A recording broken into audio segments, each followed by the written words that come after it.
أعوذ بالله من الشيطان الرجيم. بسم الله الرحمن الرحيم. سيقول السفهاء من الناس ما ولاهم عن قبلتهم التي كانوا عليها قل لله المشرق والمغرب يهدي من يشاء إلى صراط مستقيم. وكذلك جعلناكم أمة وسطا لتكونوا شهداء على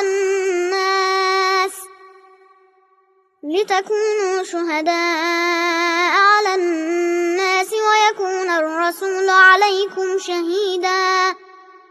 وما جعلنا القبلة التي كنت عليها إلا لنعلم من يتبع الرسول ممن ينقلب على عقبيه وإن كانت لكبيرة إلا على الذين هدى الله وما كان الله ليضيع إيمانكم إن الله بالناس لرؤوف رحيم. قد نرى تقلب وجهك في السماء فلنولينك قبلة ترضاها فول وجهك شطر المسجد الحرام وحيث ما كنتم فولوا وجوهكم شطره وإن الذين أوتوا الكتاب ليعلمون أنه الحق من ربهم وما الله بغافل عما يعملون. ولئن أتيت الذين أوتوا الكتاب بكل آية ما تبعوا قبلتك وما أنت بتابع قبلتهم وما بعضهم بتابع قبلة بعض. ولئن اتبعت أهواءهم من بعد ما جاءك من العلم إنك إذا لمن الظالمين. الذين آتيناهم الكتاب يعرفونه كما يعرفون أبناءهم وإن فريقا منهم ليكتمون الحق وهم يعلمون. الحق من ربك فلا تكونن من الممترين.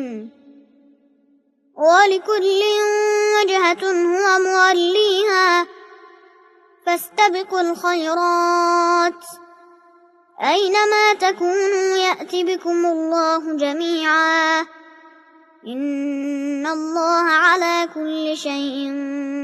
قدير. ومن حيث خرجت فول وجهك شطر المسجد الحرام وإنه للحق من ربك وما الله بغافل عما تعملون. ومن حيث خرجت فول وجهك شطر المسجد الحرام وحيث ما كنتم فولوا وجوهكم شطره لئلا يكون للناس عليكم حجة إلا الذين ظلموا منهم فلا تخشوهم واخشوني ولأتم نعمتي عليكم ولعلكم تهتدون. كما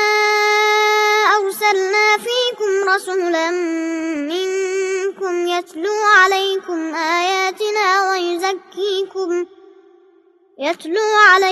آياتنا ويزكيكم ويعلمكم الكتاب والحكمة ويعلمكم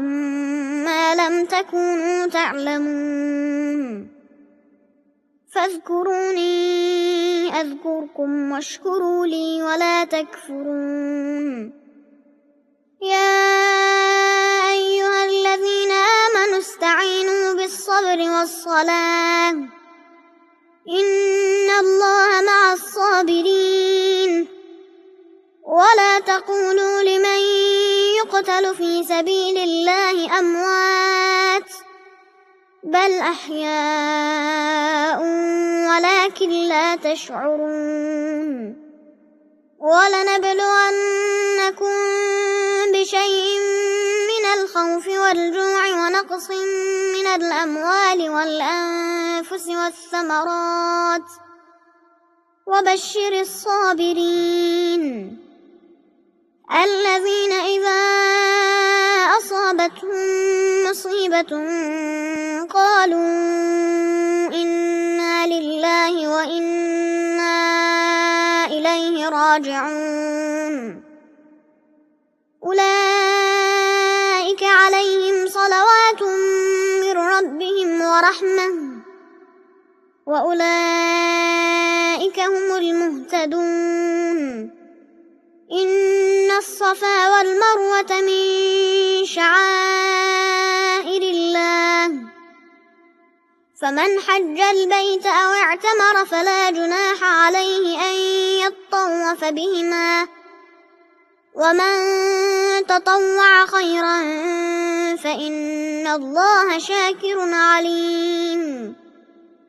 إن الذين يكتمون ما أنزلنا من البينات والهدى من بعد ما بيناه للناس في الكتاب أولئك يلعنهم الله ويلعنهم اللاعنون إلا الذين تابوا وأصلحوا وبينوا فأولئك أتوب عليهم وأنا التواب الرحيم إن الذين كفروا وماتوا وهم كفار أولئك عليهم لعنة الله والملائكة والناس أجمعين خالدين فيها لا يخفف عنهم العذاب ولا هم ينظرون وإلهكم إله واحد لا إله إلا هو الرحمن الرحيم إن في خلق السماوات والأرض واختلاف الليل والنهار والفلك التي تجري في البحر بما ينفع الناس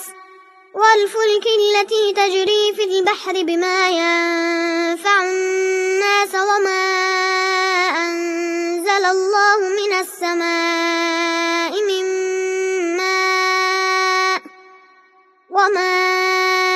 أنزل الله من السماء من ماء فأحيا به الأرض بعد موتها وبث فيها من كل دابة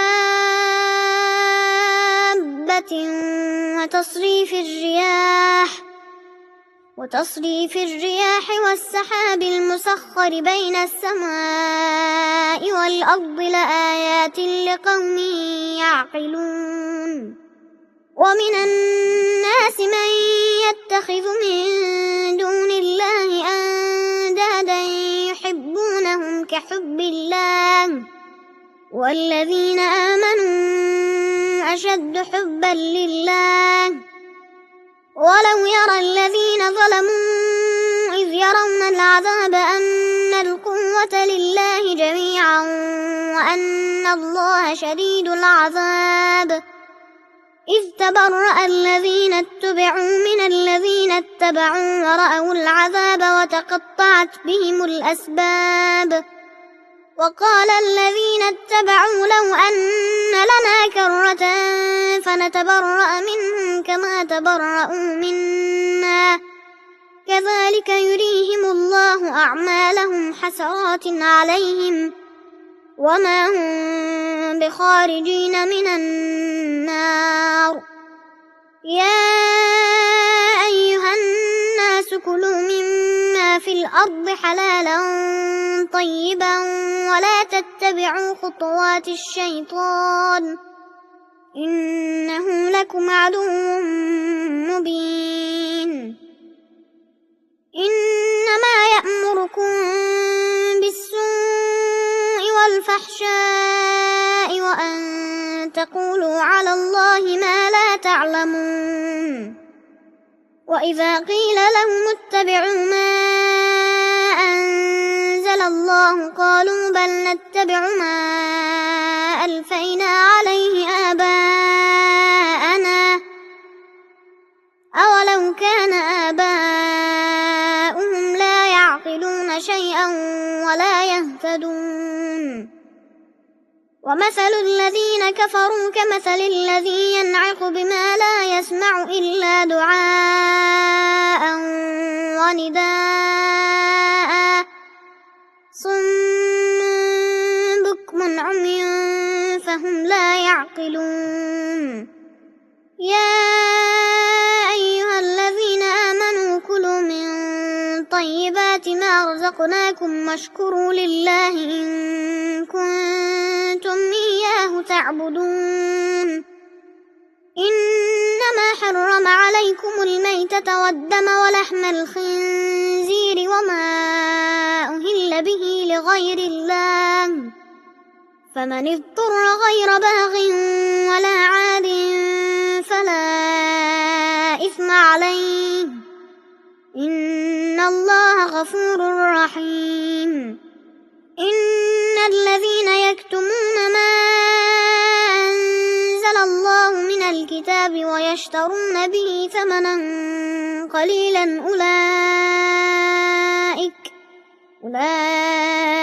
ما يأكلون في بطونهم إلا النار ولا يكلمهم الله يوم القيامة ولا يزكيهم ولهم عذاب أليم أولئك الذين اشتروا الضلالة بالهدى والعذاب بالمغفرة فما أصبرهم على النار ذلك بأن الله نزل الكتاب بالحق وإن الذين اختلفوا في الكتاب لفي شقاق بعيد ليس البر أن تولوا وجوهكم قبل المشرق والمغرب ولكن البر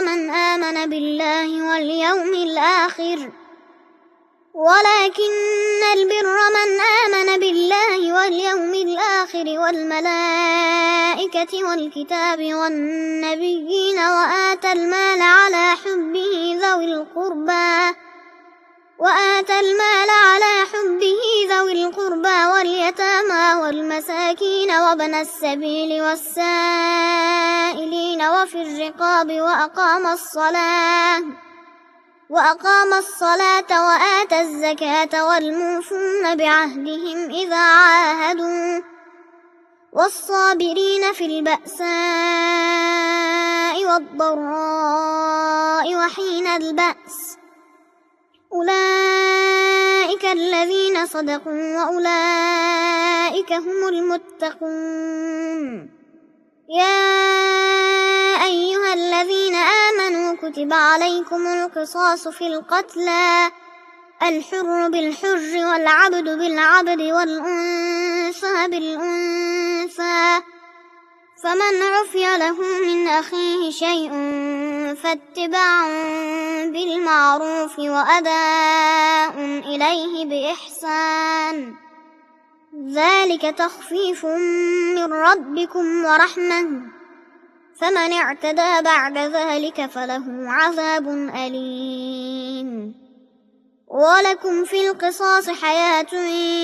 يا أولي الألباب لعلكم تتقون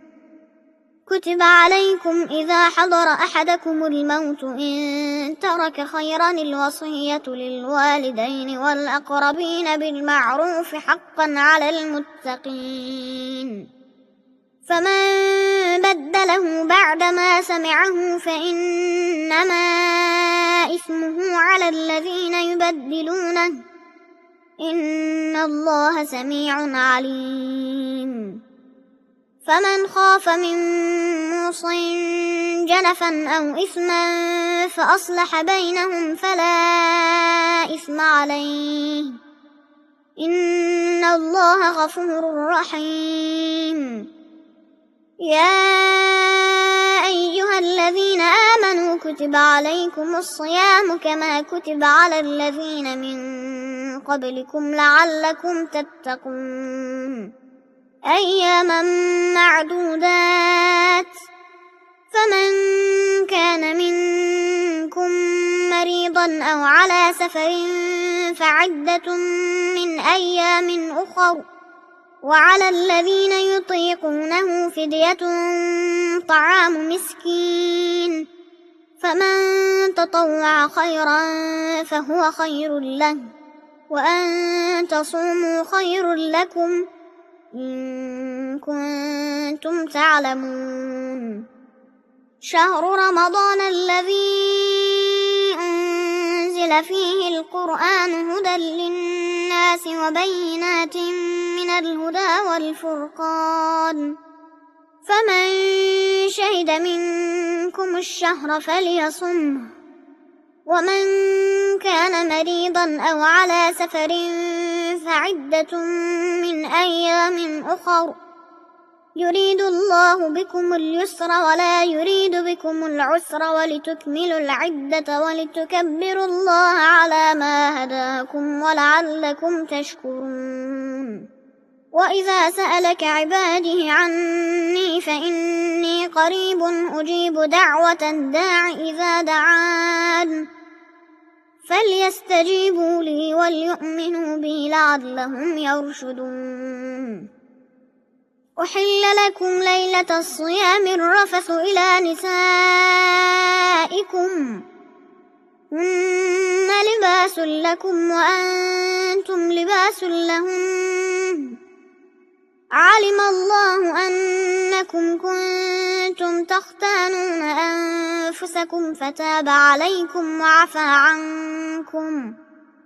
فالآن باشروهن وابتغوا ما كتب الله لكم وكلوا واشربوا حتى يتبين لكم الخيط الأبيض من الخيط الأسود من الفجر ثم أتموا الصيام إلى الليل ولا تباشروهن وأنتم عاكفون في المساجد تلك حدود الله فلا تقربوها كذلك يبين الله آياته للناس لعلهم يتقون ولا تأكلوا أموالكم بينكم بالباطل وتدلوا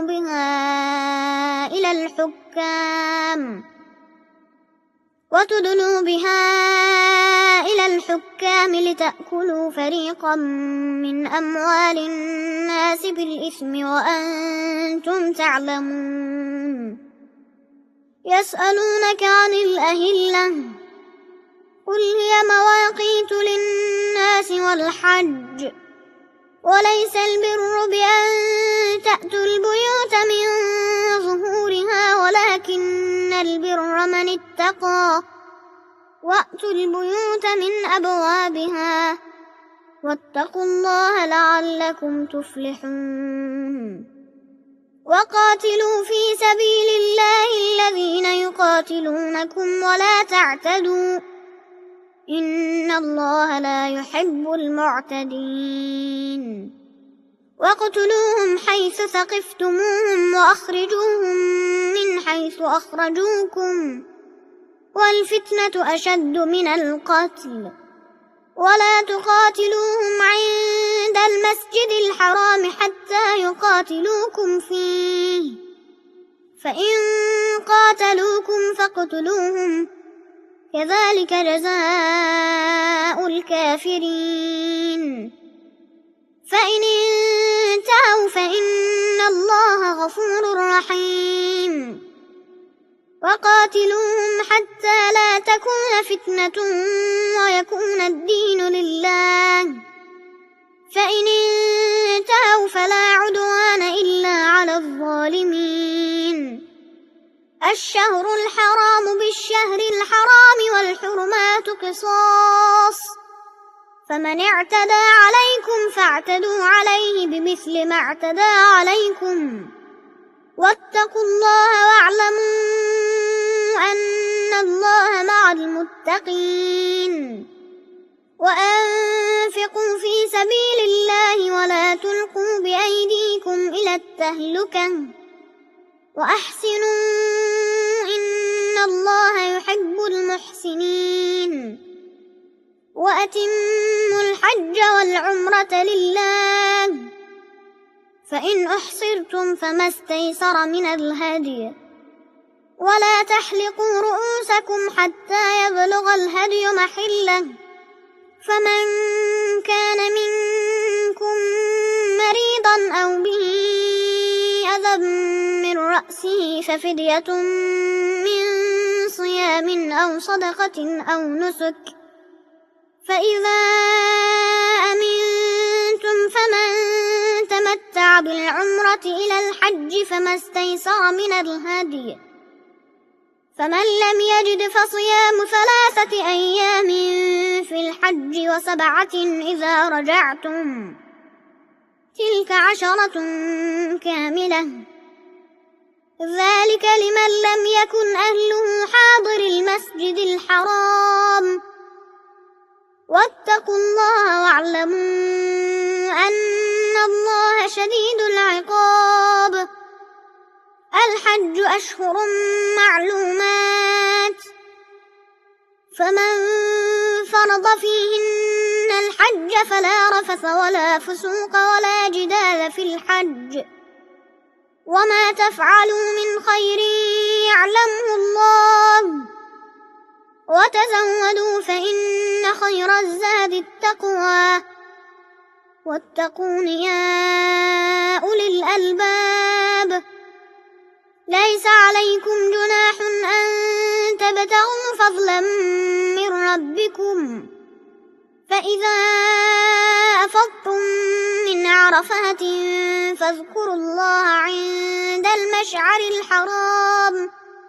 واذكروه كما هداكم وإن كنتم من قبله لمن الضالين ثم أفيضوا من حيث أفاض الناس واستغفروا الله إن الله غفور رحيم فإذا قضيتم مناسككم فاذكروا الله كذكركم آباءكم أو أشد ذكرا فمن الناس من يقول ربنا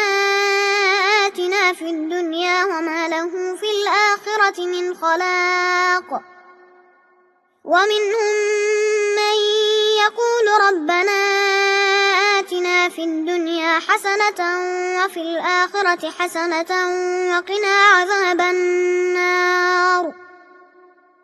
أولئك لهم نصيب مما كسبوا والله سريع الحساب واذكروا الله في أيام معدودات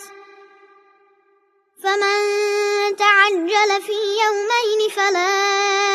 إثم عليه ومن تأخر فلا إثم عليه لمن اتقى واتقوا الله واعلموا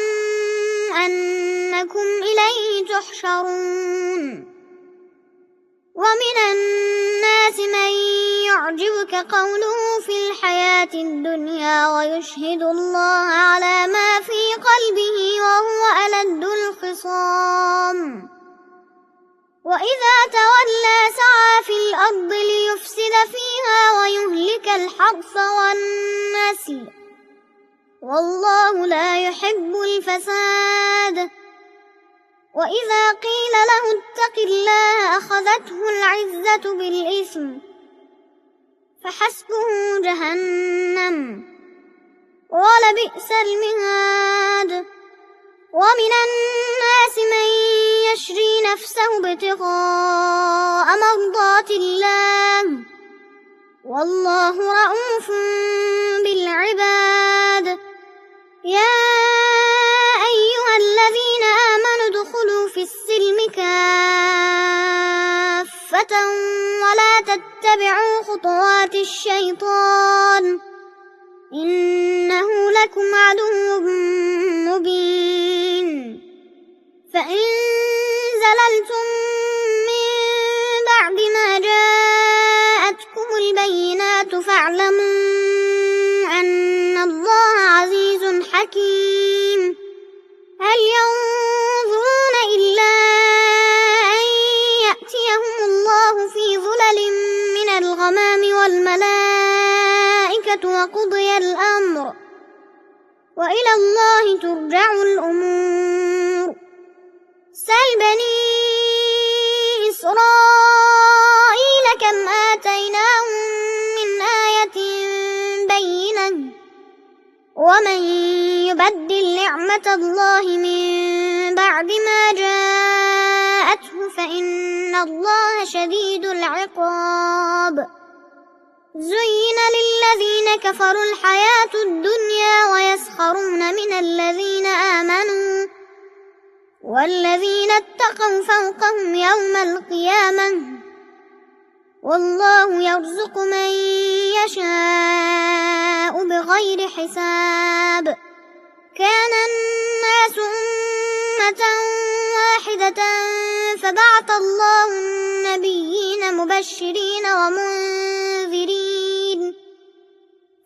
الله النبيين مبشرين ومنذرين وأنزل معهم الكتاب بالحق ليحكم بين الناس فيما اختلفوا فيه وما اختلف فيه إلا الذين أوتوه من بعد ما جاءتهم البينات بغيا بينهم فهدى الله الذين آمنوا لما اختلفوا فيه من الحق بإذنه والله يهدي من يشاء إلى صراط مستقيم أم حسبتم أن تدخلوا الجنة ولما يأتكم مثل الذين خلوا من قبلكم مستهم البأساء والضراء وزلزلوا حتى يقول الرسول والذين آمنوا معه متى نصر الله ألا إن نصر الله قريب يسألونك ماذا ينفقون قل ما أنفقتم من خير فللوالدين والأقربين واليتامى والمساكين وابن السبيل وما تفعلوا من خير فإن الله به عليم كتب عليكم القتال وهو كره لكم وعسى أن تكرهوا شيئا وهو خير لكم وعسى أن تحبوا شيئا وهو شر لكم والله يعلم وأنتم لا تعلمون يسألونك عن الشهر الحرام قتال فيه قل قتال فيه كبير وصد عن سبيل الله وكفر به والمسجد الحرام وإخراج أهله منه أكبر عند الله والفتنة أكبر من القتل ولا يزالون يقاتلونكم حتى يردوكم عن دينكم إن استطاعوا ومن يرتد منكم عن دينه فيمت وهو كافر فأولئك حبطت أعمالهم في الدنيا والآخرة وأولئك أصحاب النار هم فيها خالدون إن الذين آمنوا والذين هاجروا وجاهدوا في سبيل الله أولئك يرجون رحمة الله والله غفور رحيم يسألونك عن الخمر والميسر قل فيهما إثم كبير ومنافع للناس وإثمهما أكبر من نفعهما ويسألونك ماذا ينفقون قل العفو كذلك يبين الله لكم الآيات لعلكم تتفكرون في الدنيا والآخرة. ويسألونك عن اليتامى قل إصلاح لهم خير وإن تخالطوهم فإخوانكم والله يعلم المفسد من المصلح ولو شاء الله لأعنتكم إن الله عزيز حكيم. ولا تنكحوا المشركات حتى يؤمنوا ولأمة مؤمنة خير من مشركة ولو أعجبتكم ولا تنكحوا المشركين حتى يؤمنوا ولعبد مؤمن خير من مشرك ولو أعجبكم أولئك يدعون إلى النار والله يدعو إلى الجنة والمغفرة بإذنه ويبين آياته للناس لعلهم يتذكرون. ويسألونك عن المحيض قل هو أذى فاعتزلوا النساء في المحيض ولا تقربوهن حتى يطهرن فإذا تطهرن فأتوهن من حيث أمركم الله إن الله يحب التوابين ويحب المتطهرين. نساؤكم حرث لكم فأتوا حرثكم أنى شئتم وقدموا لأنفسكم واتقوا الله واعلموا أنكم ملاقوه وبشر المؤمنين. ولا تجعلوا الله عرضة لأيمانكم أن تبروا وتتقوا وتصلحوا بين الناس والله سميع عليم. لا يؤاخذكم الله باللغو في أيمانكم ولكن يؤاخذكم بما كسبت قلوبكم والله غفور حليم.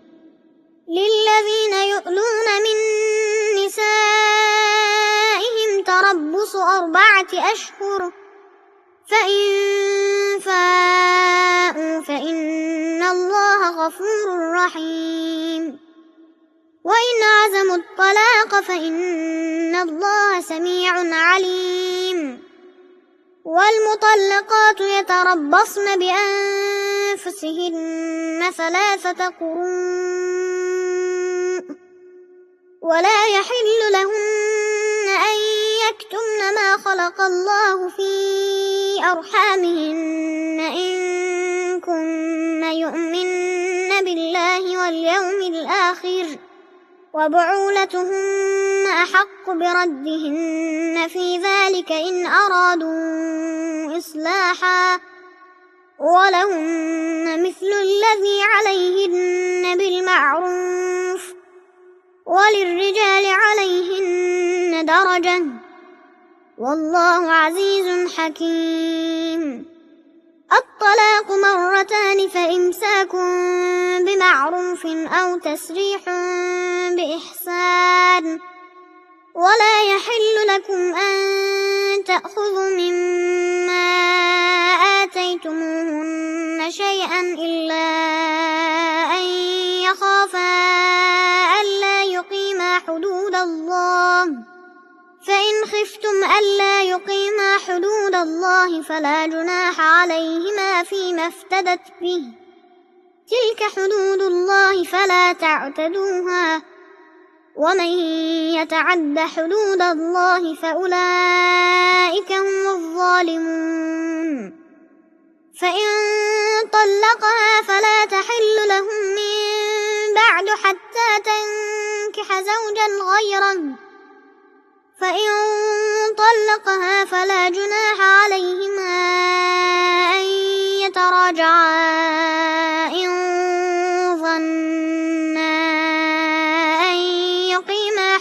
الله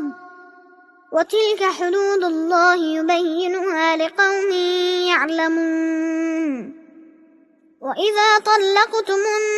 النساء فبلغن أجلهن فأمسكوهن بمعروف أو سرحوهن بمعروف ولا تمسكوهن ضرارا لتعتدوا ومن يفعل ذلك فقد ظلم نفسه ولا تتخذوا آيات الله هزوا واذكروا نعمة الله عليكم وما أنزل عليكم من الكتاب والحكمة يعظكم به واتقوا الله واعلموا أن الله بكل شيء عليم وإذا طلقتم النساء فبلغن أجلهن فلا تعضلوهن أن ينكحن أزواجهن إذا تراضوا بينهم بالمعروف ذلك يوعظ به من كان منكم يؤمن بالله واليوم الآخر ذلكم أزكى لكم وأطهر والله يعلم وأنتم لا تعلمون والوالدات يرضعن أولادهن حولين كاملين لمن أراد أن يتم الرضاعة وعلى المولود له رزقهن وكسوتهن بالمعروف لا تكلف نفس إلا وسعها لا تضار والدة بولدها ولا مولود له بولده وعلى الوارث مثل ذلك فإن أرادا فصالا عن تراض منهما وتشاور فلا جناح عليهما وإن أردتم أن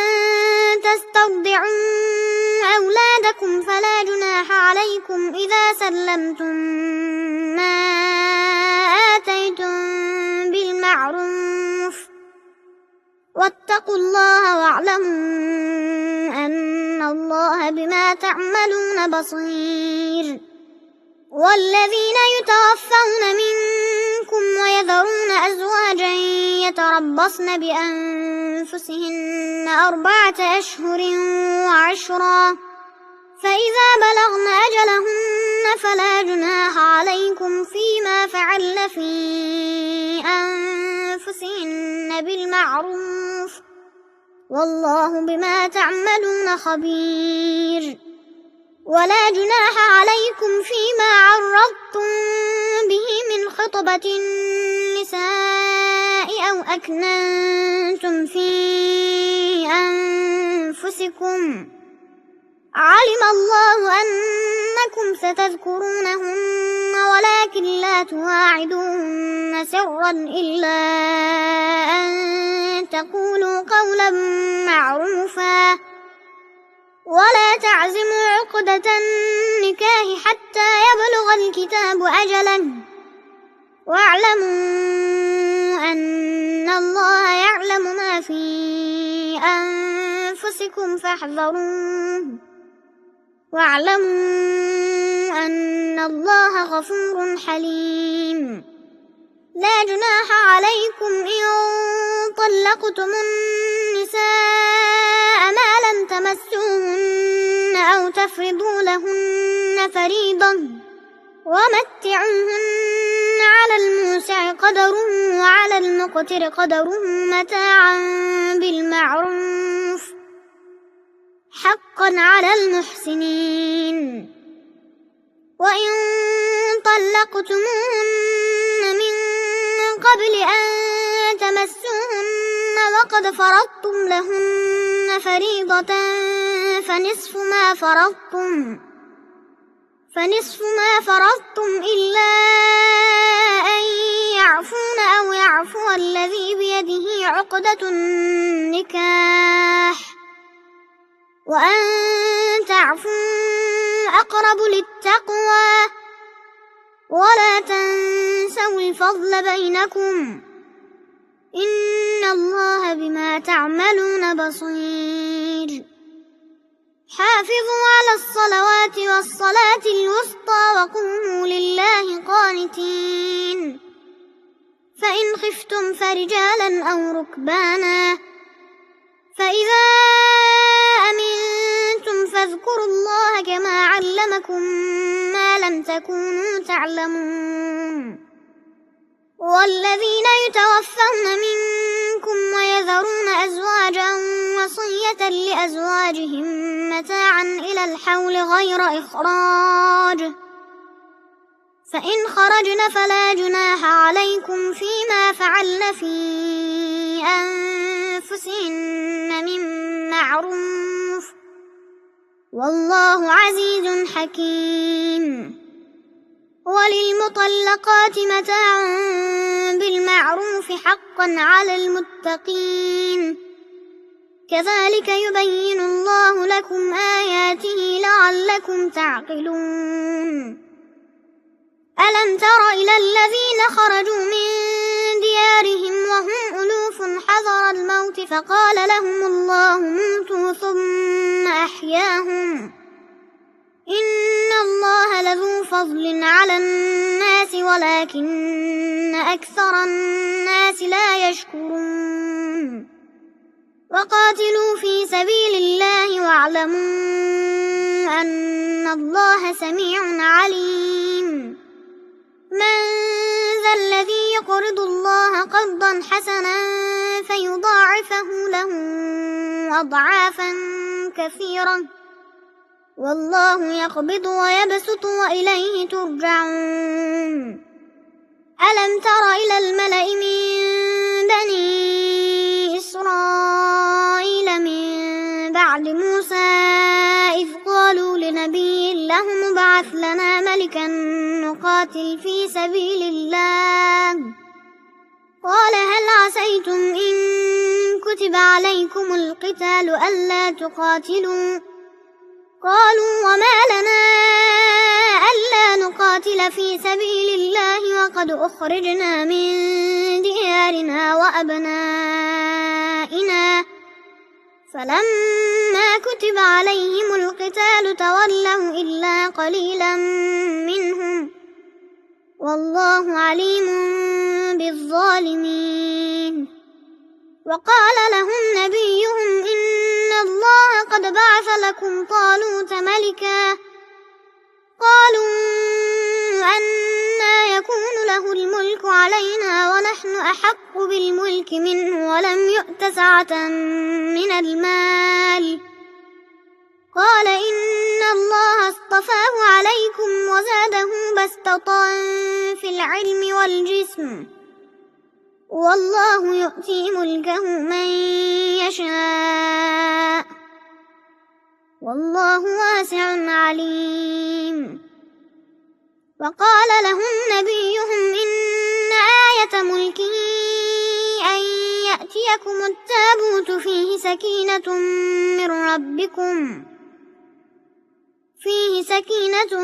من ربكم وبقية مما ترك آل موسى وآل هارون تحمله الملائكة إن في ذلك لآية لكم إن كنتم مؤمنين فلما فصل طالوت بالجنود قال إن الله مبتليكم بنهر فمن شرب منه فليس مني ومن لم يطعمه فإنه مني إلا من اغترف غرفة بيده فشربوا منه إلا قليلا منهم فلما جاوزه هو والذين آمنوا معه قالوا لا طاقة لنا اليوم بجالوت وجنوده قال الذين يظنون أنهم ملاقو الله كم من فئة قليلة غلبت فئة كثيرة بإذن الله والله مع الصابرين ولما برزوا لجالوت وجنوده قالوا ربنا أفرغ علينا صبرا وثبت أقدامنا وانصرنا على القوم الكافرين فهزموهم بإذن الله وقتل داود جالوت وآتاه الله الملك والحكمة وعلمه مما يشاء